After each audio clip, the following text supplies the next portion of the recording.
मी आज एवढा श्रीमंत झालेलो आहे की मी आजपासून काम करा, हे खूप जिम्मेदारीने सांगतोय, आजपासून कमवण्यासाठी काम करायचं सोडून दिलं तरी पुढचं संपूर्ण आयुष्य मी आज जसं जगतोय तसं जगू शकतोय. आज पालक कार्यकर्ता आहे, लग्नाच्या अगोदरच 2 लेकरांचा बाप झाल्यासारखं वाटतं.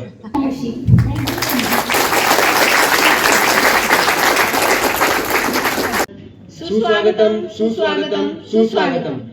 पुराशी बाळगलेलं स्वप्न पैशांच्या अभावाने पूर्ण होणार नाही हे मनात येताच त्यावर सापडणारा मार्ग म्हणजे व्हीएसएम. लाखो मुलांना अंधारातून प्रगतीकडे नेणारी वाट म्हणजे व्हीएसएम. हक्काची मावशी काका मिळवून संस्कार घडवणारे कुटुंब म्हणजे व्हीएसएम. गरजू गुणवंत आणि होतकरू विद्यार्थ्यांचे स्वप्न पूर्ण करण्याचे ठिकाण म्हणजे व्हीएसएम.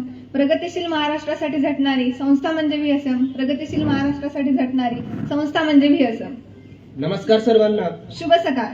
विद्यादान सहाय्यक मंडळाच्या छत्रपती संभाजीनगर शाखेच्या 4थ्या वर्धापन दिनानिमित्त येथे उपस्थित आपणा सर्वांचे मी वेदिका कुलकर्णी आणि मी प्रज्वल गडलिंग स्वागत करतो.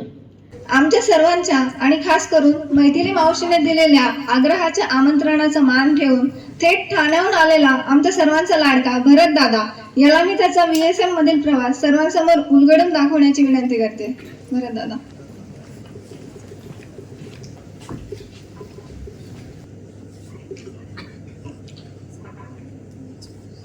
सर्वांना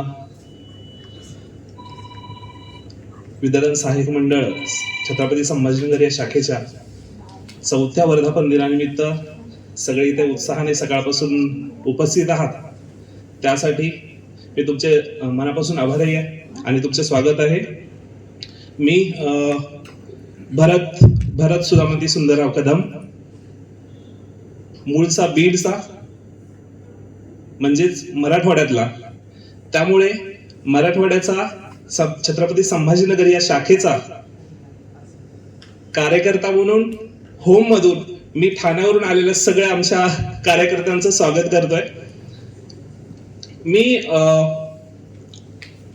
माझी स्टोरी काही वेगळी नाहीये. मला जेव्हा मैथिलीताईंनी सांगितलं की तुझा प्रवास आमच्या विद्यार्थ्यांपर्यंत की आपल्या विद्यार्थ्यांपर्यंत मांडायचा आहे, त्यातून त्यांना काही शिकायला मिळेल, पण मला वाटलं की माझा प्रवास काही वेगळा नाहीये. विद्यादान सहाय्यक मंडळामध्ये येणाऱ्या प्रत्येक विद्यार्थ्यांचा प्रवास सेमच टाईपचा आहे. सगळे गरीब आहेत म्हणूनच विद्यादान सहाय्यक मंडळामध्ये आहेत, गरजू आहेत म्हणूनच. मी बीड जिल्ह्यातील एका छोट्याशा गावातला ऊसतोड कामगाराचा मुलगा. माझे आई वडील पश्चिम महाराष्ट्रामध्ये ऊस तोडायला जायचे. सलग 20 वर्ष त्यांनी ऊस तोडलेला आहे. त्यामुळे आई वडील ऊस तोडायला गेल्यामुळे मी त्यांच्यासोबत असायचो. त्यामुळे लहानपणापासून 4थी पर्यंत आतापर्यंत मी कधी शाळेत गेलो नाही, कारण की जेव्हा कारखान्याहून परत येतात तेव्हा मी शाळेत जायचो, पण जेव्हा आई वडिलांना कारखान्याला जावं लागतंय तेव्हा मला त्यांच्यासोबत जावं लागायचं. सो हे गरिबीचं सत्र जसं तुमच्या आई वडिलांचं आहे तसंच माझंच आहे. परंतु जेव्हा मी 7वीत आलो, माझ्या वडिलांचं निधन झालं, तोपर्यंत काय करायचंय माहित नव्हतं. वडील अभ्यास करून घेत आहेत म्हणून अभ्यास करत होतो. काय करायचंय वडील सांगतील ते करायचंय, परंतु आपल्याकडे फक्त एकच साधन आहे, ते म्हणजे शिक्षण. आणि त्यानंतर मग स्वप्न बनायला लागलो की काय करायचं आहे. सुदैवाने मला शिक्षक खूप चांगले मिळाले आणि लहानपणापासून वडिलांचा खूप जास्त शिक्षणाकडे बघण्याचा दृष्टिकोन चांगला होता. त्याच्यामुळे त्यांनी आम्हाला कंटिन्युअसली अपग्रेड करत ठेवलेलं होतं. त्यांचं शिक्षण 4थी पर्यंत झालेलं होतं, तरी पण पेपर वाचून दाखवणं, वेगळं काय घडतंय हे असणं, बातम्या दाखवणं, कुणी काही विद्यार्थ्यांनी कुठं काही चांगलं केलेलं असेल ते आम्हाला येऊन सांगणं. त्याच्यामुळे स्वप्न बघायची सुरुवात त्यांनी केली होती. 10वी झाली. 10वीमध्ये आमच्या सेंटरमध्ये दुसरा आलो. 12वी माझ्या सगळ्या शिक्षकांनी मार्क्स चांगले पडल्यामुळे मला सांगितलं की तू डिप्लोमाला जा, डिप्लोमा इंजिनिअरिंग. परंतु मला माहित होतं मी मराठी मीडियम मधला गावातला शिकलेलो, माझी इंग्लिश चांगली नाहीये आणि डिप्लोमाचा सगळा सिलेबस हा इंग्लिशमध्ये असणार आहे. त्यामुळे मी म्हटलं की नाही, मी 11वी 12वी करेल आणि त्यानंतर परत येऊन मी डिप्लोमा करेल. तोपर्यंत 11वी 12वी सायन्स मध्ये माझी इंग्लिश सुधारेल. परंतु 12वीला गेल्यानंतर स्वप्न जरा जास्त मोठे बघायला लागलो. आता डिप्लोमाला कशाला जायचं, आता इंजिनिअरिंग करायची आहे. क्लासेस लावायला पैसे नाही, सीईटीचे क्लासेस लावायला पैसे नाही, सगळी काही जी करायची ती सेल्फ स्टडी करायची. जेव्हा माझे मित्र 12वीची परीक्षा झाल्यानंतर क्रॅश कोर्स करण्यासाठी छत्रपती संभाजीनगरला येत होते, तेव्हा मला वाटतं 12-13 हजार रुपये फीस होती पूर्ण क्रॅश कोर्सची, पण माझ्याकडे तेही भरायला नव्हते. त्याच्यामुळे मी एक छोटीशी शेतामध्ये जी 200 रुपये भाड्याने महिन्याने जी रूम मिळत होती ती रूम घेतली आणि तिथं अभ्यास करायला लागलो. त्या रूमचा इतिहास असा होता की मी जायच्या अगोदर त्या रूम मध्ये 2 महिने अगोदर एका MPSC करणाऱ्या मुलाने आत्महत्या केलेली होती. त्यामुळे तिकडे कोणी फिरकत नव्हतं आणि मला त्याचा फायदा झाला की ती रूम कोणी घेत नाही म्हणून मला 200 रुपये महिन्याने मिळाली आणि त्या मुलाचं सगळे पुस्तकं, सगळं अभ्यासाचं सगळं वातावरण होतं, मी त्याचा वापर करून घेतला आणि 2 महिने रूम मध्ये कोंडून घेतलं आणि त्याच्याच बेसिसवरती CET दिली. जे सगळे माझे मित्र संभाजीनगरला आले होते क्रॅश कोर्स करायला CET देण्यासाठी, त्यांच्यापेक्षा माझे नक्कीच जास्त मार्क होते. त्याच्यामुळे इंजिनिअरिंगला जायचंय, आता कुठे जायचंय तर मुंबईला जायचंय. मराठवाडा किंवा इकडल्या कॉलेजमधून करायचं नाहीये हे स्वप्न होतं की मुंबईमधून इंजिनिअरिंग करायची आहे. मग इंजिनिअरिंग कॉलेज कसे निवडायचे, कशी ओळखायचे, कारण की शिक्षकांना माहित नाही कुठले कॉलेजेस. म्हणून मी मांडवखेल, माझ्या गावापासून बीड हे डिस्ट्रिक्ट ठिकाण 35 किलोमीटरचं अंतर, फक्त सायबर कॅफे मध्ये जायचंय म्हणून बीडला यायचो, कारण की सायबर कॅफे 35 किलोमीटरच्या अंतरामध्ये तेव्हा नव्हता. कम्प्युटर कसा चालायचा हे माहित नाही. आजकाल म्हणजे पहिली दुसरीला कम्प्युटर चालवता येतो. माझी इंजिनिअरिंग झाली तरी मला कम्प्युटर चालू करता येत नव्हता. मी जेव्हा सायबर कॅफेवरती जायचो तेव्हा मला रिअलाइज झालं की मला अजून कम्प्युटर चालू करता येत नाहीये. मग त्या दादाला विचारायचं, सांगायचं कम्प्युटर चालू करून दे, तो चालू करून द्यायचा, काहीतरी टाईप करायचं आणि अशा अर्थाने मुंबईचे इंजिनिअरिंग कॉलेजेस निवडले. त्याचे कट ऑफ बघितल्या, फीस आपल्याला किती परवडणार आहे अशा फीस मध्ये कॉलेजेस शोधले आणि त्याची एक शॉर्टलिस्ट बनवली आणि त्याच्या बेसिसवरती इंजिनिअरिंगला अप्लाय करायचं ठरलं. परंतु अप्लाय करते वेळेस हे कळालं की इंजिनिअरिंग मध्ये पण ब्रांचेस असतात. मला तोपर्यंत वाटत होतं की फक्त इंजिनिअरिंग ही एकच फील्ड असते, त्यात असं काही ब्रांचेस नव्हतात. तेव्हा मग अजून गोंधळ सुरू झाला. तर मग मेकॅनिकल होती, इलेक्ट्रॉनिक्स, टेलिकम्युनिकेशन होती, कम्प्युटर होती, IT होती, ह्या सगळ्या फील्ड समोर आल्या आणि तेव्हा मग हा विचार केला की आजपर्यंत आपण 18 वर्षाचे झालो, आपल्याला अजून कम्प्युटर चालू करता येत नाहीये. आजचं कम्प्युटरचं युग आहे, आपण खूप मागे आहोत. जर आपल्याला इंजिनिअरिंग करायची असेल, आपल्याला आपलं आयुष्य मास्टर करायचं असेल तर आपण कम्प्युटर ह्या क्षेत्रातच इंजिनिअरिंग केली पाहिजे. आणि मी IT ही फील्ड निवडली. मी मुंबई युनिव्हर्सिटी मधून, भारतीय विद्यापीठ कॉलेज ऑफ इंजिनिअरिंग मधून इंजिनिअरिंगला गेलो. हेच कारण की मला जे येत नाहीये त्याच्यामध्ये मास्टर व्हायचंय. पहिलं वर्ष झालं चांगलं, कारण की तेवढे पैसे होते कॉलेजची फीस भरायला. परंतु दुसऱ्या वर्षाची जेव्हा फीस भरायची वेळ आली तेव्हा आईचं सगळं सोनं किंवा सगळ्या सेव्हिंग करूनही 30 ते 35 हजार रुपये जमा होत होते. आणि मी ओपन मध्ये असल्यामुळे माझी फीस जास्त होती, 90-96 हजार रुपये फीस होती. मग आता काय करायचं? कॉलेजने एक दिवस नोटीस पाठवली की तुम्हाला 2 ते 3 दिवसामध्ये तुम्हाला ऍडमिशन घ्यायचे, पैसे भरायचे, अदरवाईज तुम्हाला क्लासमध्ये बसून दिलं जाणार नाही, तुमचं ऍडमिशन कॅन्सल केलं जाईल. त्याच्या अगोदर बॅक येतो की मी फर्स्ट इयरला गेलो होतो, माझी आई तिथंच होती आणि माझी आई घरकाम करायची आणि केअरटेकर म्हणून काम करायची. तर आपल्या विद्यादान सहाय्यक मंडळाच्या कार्यकर्त्या आहेत बीना पडोळ ताई, त्यांच्याकडे आई केअरटेकर म्हणून होती. आणि जेव्हा तिथं आई काम करत होती तेव्हा बीना ताईची आणि गीता मावशींची एक मीटिंग होती किंवा त्यांचे फॉर्मल गप्पा सुरू होत्या. गीता मावशी आपल्याला माहिती आहे की कुठं गेलं तरी कामाव्यतिरिक्त काही बोलत नाहीत. सो तिथं गेल्यानंतरही त्यांचं विद्यार्थ्यांबद्दल बोलणं सुरू होतं, BSM बद्दल बोलणं होतं आणि माझी आई काम करत असताना ही ऐकत होती. त्यांच्यासमोर आई काही बोलली नाही, पण गीता मावशी गेल्यानंतर बीना ताईला आईने सांगितलं की माझा मुलगा इंजिनिअरिंग करतोय, त्याला काही मदत करता येईल का? मग त्यांनी मला बोलून घेतलं, मी काय करतोय विचारलं सगळं काही, आणि त्यांनी मला सांगितलं की विद्यादान सहाय्यक मंडळ नावाची संस्था आहे, तिथं अशा गरीब गरजू होतकरू विद्यार्थ्यांना मदत होते, तू बघ तिथून काही मदत मिळते का, ऑफिस कुठे आहे, वेबसाईट, हे सगळं काही सांगितलं. परंतु माझा ह्या गोष्टीवर विश्वास नव्हता. आणि मला वाटतं मराठवाड्यातल्या सगळ्यांचा हा विश्वास असेल की आमचे चुलते असतील, आमचे मावशी मामा असतील, हे आम्हाला गरज असताना, आम्ही अडचणीत असताना आम्हाला 5,000 रुपये देत नाही. विद्यादान सहाय्यक मंडळ हे अनोळखी लोक माझ्यासाठी कशाला पैसे देतील? म्हणून हा विषय तिथंच क्लोज करून ठेवला की असं कोणी नसतं जगामध्ये, त्यांचे पैसे मला का देतील? मी सोडून दिलं. मग ती नोटीस, कॉलेजमधली नोटीस आल्यानंतर कळालं की आता तर पर्यायच नाहीये. जर आज फीस नाही भरली मला गावाला जावं लागणार आहे आणि गावाला जाऊन म्हशी सांभाळावं लागतील, त्या पण दुसऱ्याच्या, कारण की स्वतःच्या म्हशी घ्यायला सुद्धा पैसे नाहीयेत. आणि मी फर्स्ट इयरला इंजिनिअरिंगला लागलो तेव्हा माझ्या गावातला पहिला मी इंजिनिअरिंगला लागलो, त्यामुळे अख्खं गाव मला वाट लावायला होतं. कारण त्यांना काहीतरी अपेक्षा होते की गावातला मुलगा इंजिनिअरिंगला लागलाय, मुंबईला गेलाय, याला बघून तरी आपले मुलं काहीतरी शिकतील, काहीतरी करतील, याच्यामुळे त्यांना माझ्याकडून खूप जास्त अपेक्षा होत्या. आणि जर मी असा अर्ध्यात सोडून मागे गेलो असतो त्यांच्या पूर्ण अपेक्षा भंग झाला असता. हे कुठेतरी जबाबदारीचं ओझं डोक्यावरती होतं. खूप सगळा विचार सुरू होता, लेक्चर सुरू होतं, लेक्चरमध्ये लक्ष लागत नव्हतं. आणि तेव्हा अचानक म्हणजे सगळे आमचे नातेवाईक, मामा, मावशी, काका, जेवढे नातेवाईक असतात ना आपले, त्यांना सगळ्यांना अप्रोच करून झालं होतं की कोणी पैसे देईल का. सगळे मार्ग बंद झाले.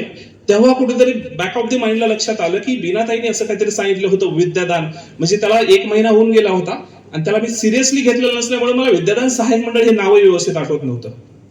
विद्याधन, विद्यादान असे वेगवेगळे शब्द मी आठवत होतो. लेक्चर मधून मी वॉशरूम मध्ये जायचं म्हणून उठून गेलो, आमच्या कम्प्युटर लॅब मध्ये गेलो आणि तिथं कम्प्युटर चालू करून त्यात काही टाकत होतो विद्यादान संदर्भात अशा कीवर्ड्स.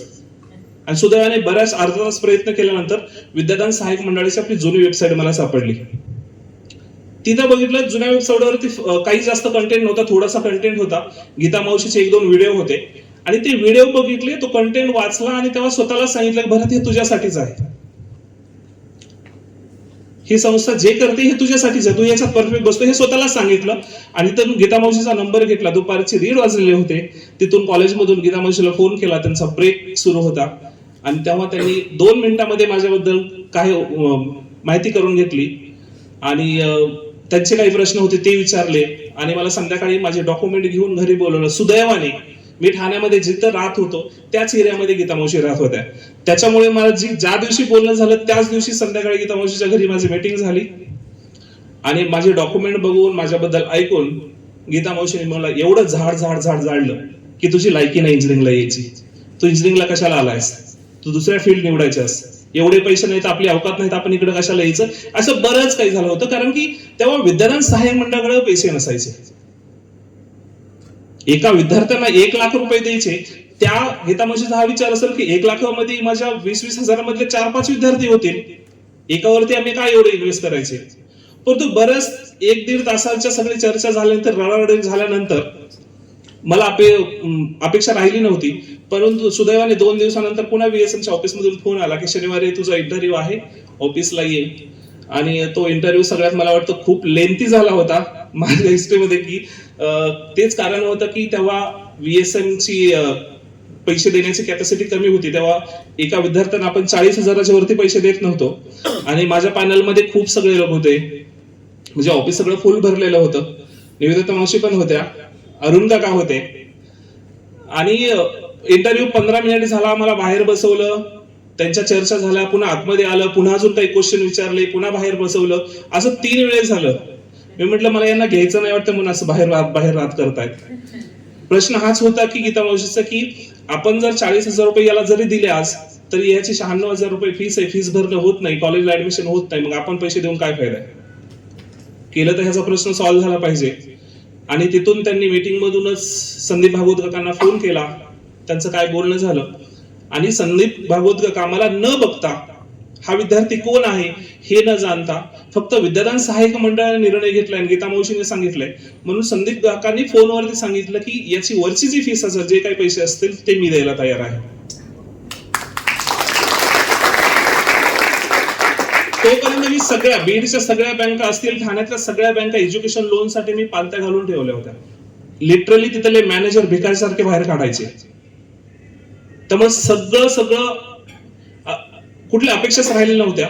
सुदैवाने VSM मध्ये आलो, संदीप काकांनी ती जिम्मेदारी घेतली. पण गीता मावशींच्या शब्दावरून अरुण शेट्टी यांनी त्यांच्या बँकेमध्ये फोन करून सांगितलं, माझ्या समोर कॉल झाला होता, मला आठवतं तुमच्या घरातून, की अरुण शेट्टी तुमची एवढी मोठी बँक आहे, एवढे सगळे ट्रान्झॅक्शन आहेत आणि जर तुमचा आमच्या विद्यार्थ्यांना एज्युकेशन लोन मिळवण्यासाठी जर फायदा होत नसेल तर तुमचा काय फायदा.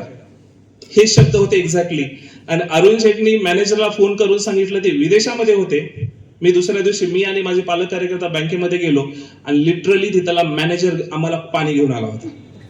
ही विद्यादान सहाय्यक मंडळाची ताकद आहे. पुढच्या 2 दिवसामध्ये आम्हाला काही करावं लागलं नाही. आम्ही जाऊन फक्त सोफ्यावर बसायचो. मॅनेजर आणि त्याचे असिस्टंट मॅनेजर हे सगळे आमच्या अवतीभोवती फिरायचे. आणि अरुण शेठ विदेशात असतानाही त्यांची साईन लागत होती, ती साईन न करताही त्या बँकेने मला जे वरचे पैसे लागत होते लोन म्हणून दिले. आणि त्या दिवशी खऱ्या अर्थानं कळालं की मला जेव्हा गरज होती, मला ऍडमिशन करायला जायचं होतं, कॉलेज निवडायचे होते, मला इथं ट्रेनमध्ये कसं बसायचं हे कळत नव्हतं. ही मदत करायला माझ्या घरचे कोणी येत नव्हते, माझे भाऊ चुलते कोणीच येत नव्हतं. विद्यादान सहाय्यक मंडळ माझ्या सोबत आहे, माझे पालक कार्यकर्ता माझ्या सोबत आहेत आणि एक आधार वाटला. आणि तिथून जो विद्यादान सहाय्यक मंडळासोबतचा प्रवास सुरू झालाय तो आजतागायत आहे. विद्यादान सहाय्यक मंडळाने माझी इंजिनिअरिंग पूर्ण केली. फक्त इंजिनिअरिंग पूर्ण केली नाही, एक चिखलाचा गोळा, त्या गोळ्याला कुसे मारून मारून मारून हाणून आपटून आपटून आपटून आपटून ही तुमच्या समोर जी काही थोडीशी एक तोडकी मोडकी एक मूर्ती दिसते ही विद्यादान सहाय्यक मंडळाचं फळ आहे की सहाय्यक मंडळाने ही तयार केलेली मूर्ती आहे. फक्त फीस दिली नाही, विद्यादान सहाय्यक मंडळाचं वर्कशॉप, मीटिंग्स याच्यामध्ये आम्हाला बोलायला प्रोत्साहित करायचे. त्याच्यामधून आमचे कॉन्फिडन्स वाढत गेले. बोलल्यानंतर या महिन्यात काय केलं हे सांगितल्यानंतर समोरून खूप सगळं कौतुक मिळायचं. या कौतुकासाठी पुढच्या महिन्यात अजून काहीतरी युनिक करायचे, काहीतरी चांगलं वाचायचंय, काहीतरी कॉलेजमध्ये ऍक्टिव्हेट करायची, जेणेकरून पुढच्या मीटिंग मध्ये मी सांगू शकेल आणि माझं अजून VSM मधून कौतुक होईल. आणि अशा तऱ्हेने स्वतःला VSM पाठीशी होतं, थाप देत होतं. या थापेसाठी, त्या भुकेपोटी, कारण की आजपर्यंतच्या आयुष्यामध्ये कुणी आमच्या पाठीवरती थाप मारलीच नव्हती, कुणी आमचं कौतुक केलंच नव्हतं. आणि विद्यादान सहाय्यक मंडळ तुमचं कौतुक करत होतं. याच्यामुळे आम्ही स्वतःला घडवत गेलो, VSM त्यामध्ये घडवत गेला. आम्हाला इंजिनिअरिंग झाल्यानंतर VSMच्या IT टीम सोबत काम करायला लागलो. जिथं गरज पडेल VSMच्या, मगाशी सांगितलं की मुलांनी सांगितलं की आम्ही VSMची मीटिंग अरेंज केला. मला वाटतं VSM मध्ये विद्यार्थ्यांनी मीटिंग अरेंज करायची सुरुवात माझ्यापासून झालेली आहे. कारण की विद्यार्थ्यांना जेव्हा माहिती होती की आता पुढची मीटिंग विद्यार्थ्यांनी करायचं आहे, तेव्हा हे करेल ते करत मी समोरून स्वतःहून आलो होतो. आणि मला वाटतं आपल्या बेडेकर कॉलेजमध्ये त्याची मीटिंग झाली होती, ती मी अरेंज केली होती. तिथून विद्यार्थ्यांनी मीटिंग अरेंज करायच्या सुरुवात झाल्या.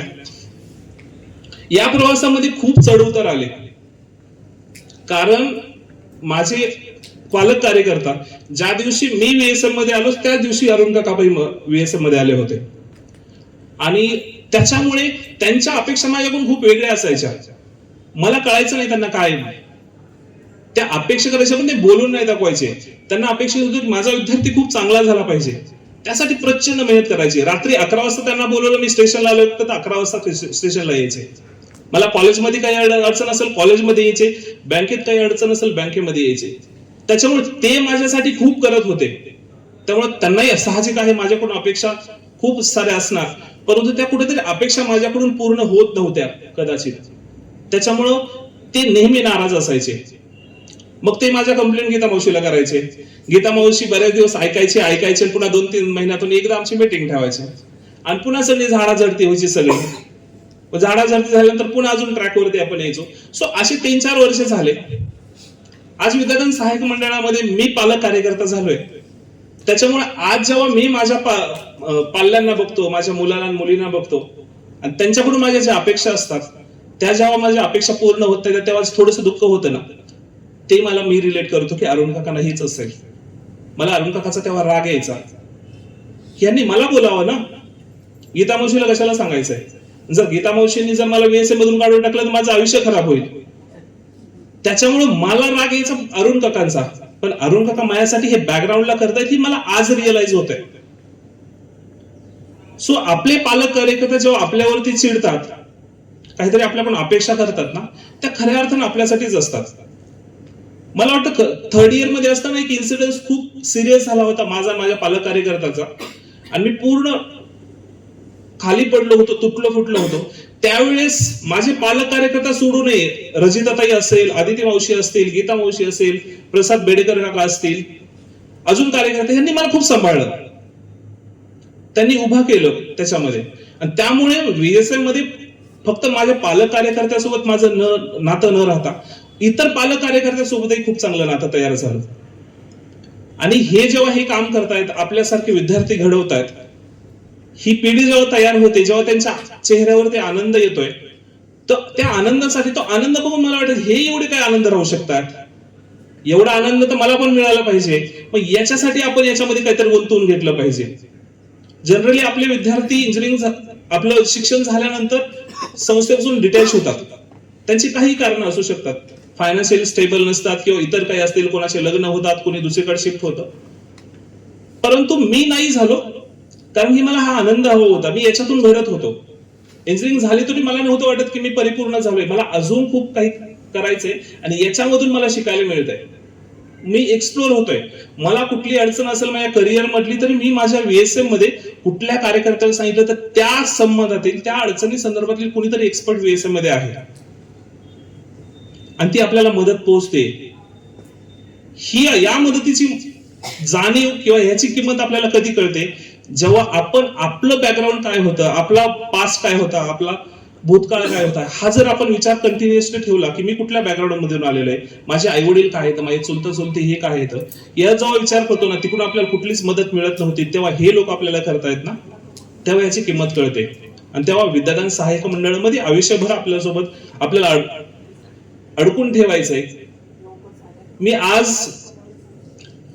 IBM मध्ये काम केलं, 2-3 मल्टीनॅशनल कंपनीमध्ये काम केलं आणि हे क्लिअर होतं की आयुष्यभर जॉब करायचा नाही. माझ्यावरती जे एज्युकेशन लोन आहे ते फिटेपर्यंत, एक फायनान्शियल स्टेबिलिटी येईपर्यंत फक्त दुसऱ्यासाठी काम करायचं आहे, कारण की माझा पिंड हा दुसऱ्यासाठी काम करण्याचा हे मला पहिल्यापासूनच माहिती आहे. त्यामुळे कधी ना कधी आपल्याला बिझनेस सुरू करायचं हे होतं. माझ्या सुदैवाने कोविडच्या काळामध्ये आपलीच विद्यादान सहाय्यक मंडळाची, तुम्ही कदाचित ओळखत असताल, आपली मेडिको टीम मधलीच नम्रता तळेकर, ही देशातील सगळ्यात जे मोठं Covid centre BKC jumbo Covid centre मध्ये काम करत होती. आणि पहिल्या वेव्ह मध्ये जेव्हा लोक आपल्या जीवाला घाबरत होते, मरणाला घाबरत होते, तेव्हा शहर सोडून गावाकडे पळत होते, कुणी काम करायला तयार नव्हतं, तेव्हा BKC कोविड सेंटर मध्ये IT सपोर्ट देणाऱ्या व्यक्तीची गरज होती आणि ती कोणी द्यायला तयार नव्हतं. तेव्हा नम्रता कोण मला विचारणं आलं की भरदत्ता असा आहे, डॉक्टर आम्ही इकडून तिकडून गोळा करत आहोत, परंतु हॉस्पिटल फक्त डॉक्टरांना चालत नाही, त्यासाठी IT टीम पण लागते, तर त्याचा सपोर्ट तू देऊ शकशील का? विचार करण्यासारखं होतं. जसं म्हणलं की कोविडचा काळ होता, खूप घाबरलेलो होतो आपण, पण मी हा विचार केला की माझ्या घरचे सगळे गावी गेलेले आहेत आणि हा कॉन्फिडन्स होता की मला जर कोविड झाला तर मला काहीच होणार नाही. म्हणून मी ही संधी बॅक ऑफ द माइंडला की आपल्याला जॉब सोडायचा एक ना एक दिवस आणि बिझनेस सुरू करायचा आहे, कदाचित हीच संधी आहे, अशी संधी पुन्हा चालून येणार नाही. आणि मी निर्णय घेतला की BKC कोविड सेंटरला IT सपोर्ट द्यायचा. जेव्हा लोकांचे जॉब जात होते, लोक जॉब सोडत होते किंवा कंपन्या काढून टाकत होते, तेव्हा माझा टेक्नोव्हर डिजिटल सोल्युशन या कंपनीचा प्रवास सुरू झाला आणि त्या कोविडच्या काळामध्ये माझी कंपनी सुरू झाली. अजून ती रजिस्टर केली नाही, त्याचं कारण वेगळं होतं, परंतु जे बिझनेस करायचा होता हे स्वप्न कोविड पासून सुरू झालं. आणि कोविड काळामध्ये जे काम केलं, जे नेटवर्क तयार झालं, ज्या लोकांसोबत जोडलं गेलो, त्या नेटवर्क मधून, VSMच्या नेटवर्क मधून, त्या डॉक्टरांच्या नेटवर्क मधून वेगवेगळे बिझनेस मिळत गेले आणि आज तुमच्या समोर उभा आहे. मी काय अचीव्ह केलं हे जर 2 शब्दामध्ये सांगायचं असेल, गीता मावशी कालच आमचा किस्सा झाला की तुम्ही मला काय ऐकावं, मी एवढं मोठं काय केलं आहे, तर 2 शब्दात सांगायचं झालं तर ह्या VSMच्या मदतीमुळं, ह्या VSMच्या घडवण्यामुळं मी आज एवढा श्रीमंत झालेलो आहे की मी आजपासून काम करा, हे खूप जिम्मेदारीने सांगतोय, आजपासून कमवण्यासाठी काम करायचं सोडून दिलं तरी पुढचं संपूर्ण आयुष्य मी आज जसं जगतोय तसं जगू शकतोय. तेवढं कमवलेलं आहे. म्हणजे मराठवाड्यातला ओस्तोड कामगाराचा मुलगा वयाच्या 30 वर्षापर्यंत जे आयुष्यामध्ये जेवढं कमवायचं तेवढं कमवून बसलेला आहे. त्यामुळे गीता मावशीला मी काल आठवण करून दिली की जेव्हा मी VSM मध्ये आलो होतो, पहिला कार्यक्रम शहापूरला झाला होता विविध गुण दर्शनचा. त्या कार्यक्रमात मी एक छोटंसं भाषण केलं होतं, थोडंसं जगणं समाजासाठी. तेव्हा ते पाठांतर केलेलं, वाचलेलं होतं, पण गीता मावशीला म्हटलं की ती मला आता जगायचंय, थोडंसं जगणं. माझं धरण भरून झालंय, धरणात एक्स्ट्रा पाणी सांडव्यातून बाहेर काढायचं असतं, ते सांडव्यातलं पाणी आता मला बाहेर काढायचंय आणि त्याच्यासाठी मला VSM मध्ये आयुष्यभर राहायचं आहे. आज पालक कार्यकर्ता आहे, लग्नाच्या अगोदरच 2 लेकरांचा बाप झाल्यासारखं वाटतं.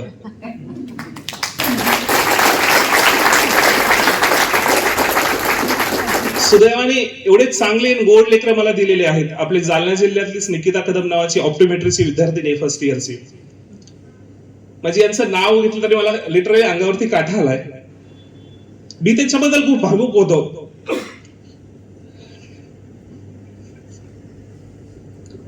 मागच्या 2 महिन्यापूर्वी दोघंही बेंगलोरला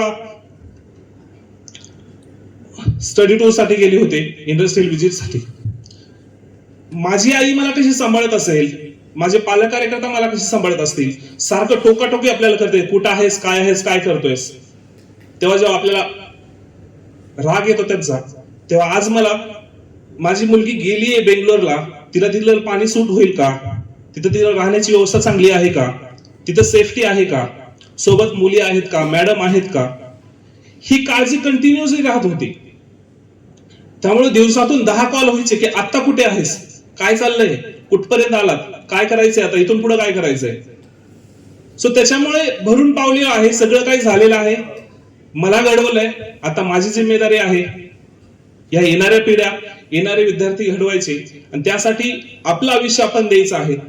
विद्यादान सहाय्यक जरी माझं शिक्षण झालं असेल, आता करिअर सेट झालेलं असेल, तरीही अजून खूप काही मिळवायचं आहे, खूप काही अचीव करायचं आहे, खूप सगळा आनंद मिळवायचा आहे.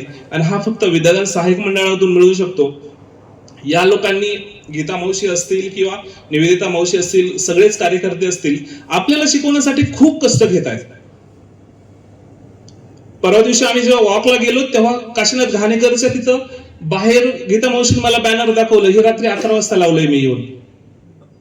या वयामध्ये एवढं सगळं करिअर झाल्यानंतर त्यांना काहीच गरज नाहीये. ठाण्यामधल्या गल्लोगल्ली रस्त्याने फिरून रोडच्या कडेला बॅनर आजही गीता मावशी लावतात, जेणेकरून हे बॅनर कोणीतरी बघेल, याच्यातून आपल्याला कार्यकर्ते मिळतील, डोनर मिळतील, 2 पैसे मिळतील, आणि त्यातून कुठल्या तरी 2 लेकरांचं शिक्षण होईल. हा जेव्हा आपण विचार करतो ना, तेव्हा या सगळ्या छोट्या छोट्या गोष्टीचा, तेव्हा आपलं इमान, आपली इमानदारी आपल्याला याच्यापासून कधीच दूर तोडणार नाही. त्यामुळे सगळ्यांना माझी हात जोडून विनंती आहे, तुम्ही आयुष्यामध्ये काही करा, तुमचं MBBS कम्प्लीट होईल, PG होईल, त्यानंतर स्वतःचे हॉस्पिटल होतील, काही करताल, परंतु विद्यादान सहाय्यक मंडळ पासून दूर होऊ नका. तुमचे आत्ताचे दिवस आठवा. आणि याच्यामध्ये आपलं नुकसान काहीच नाही, याच्यामध्ये कंटिन्युअसली आपल्याला मिळत जाते. हा भ्रम आहे की मी जर VSM पर्यंतच कनेक्ट राहिलो तर मला डोनेशन द्यावं लागतील, माझे पैसे द्यावे लागतील. नाही,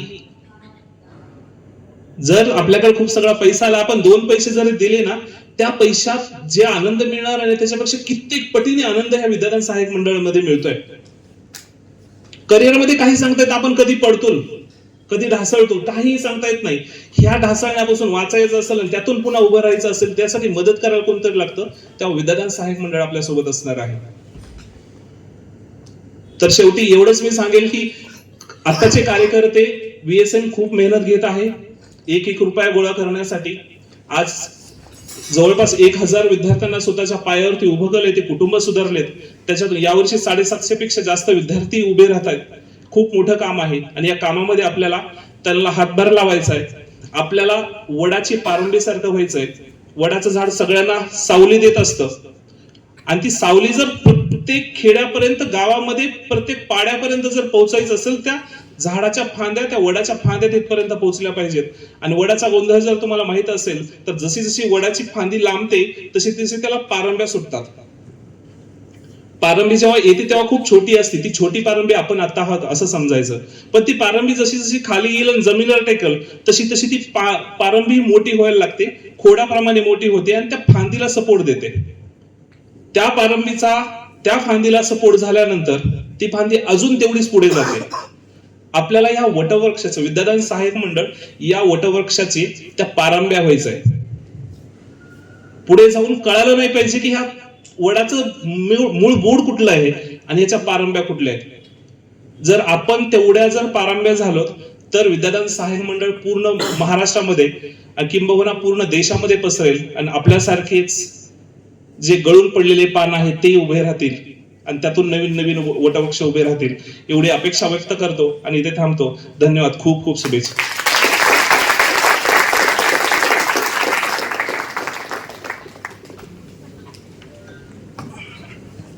धन्यवाद दादा, खरंच खूपच छान अनुभव होता. यापुढील कार्यक्रमाची सूत्रे मी मैथिली मावशींकडे सोपवते. धन्यवाद. नमस्कार सगळ्यांचं. आमच्या 4थ्या वर्धापन दिनानिमित्त इथे जमलेलं सगळ्यांचं हार्दिक स्वागत. भरतचा तर हा थक्क करून सोडणारा प्रवास आम्हाला नेहमीच मंत्रमुग्ध करतो, आणि भरत हा आमचा खास मराठवाड्याचा असल्यामुळे मी अगदी पहिल्यांदा जेव्हा ठाण्याला गेले आणि भरतची ओळख झाली आणि भरत म्हणाला मावशी मी बीडचा आहे आणि त्याचा जो सगळा पूर्ण प्रवास आम्ही ऐकला तेव्हा मी म्हटलं आपल्या वर्धापन दिनाला भरत आलाच पाहिजे. भरत आला म्हणजे आमची सगळी मुलं आता पुढे एक एक भरत घडतील ह्याची खात्री मला आहे. आणि या सगळ्यासाठी एकदा भरतसाठी आणि आमच्या सगळ्या मुलांसाठी जोरदार टाळ्या. मी माझं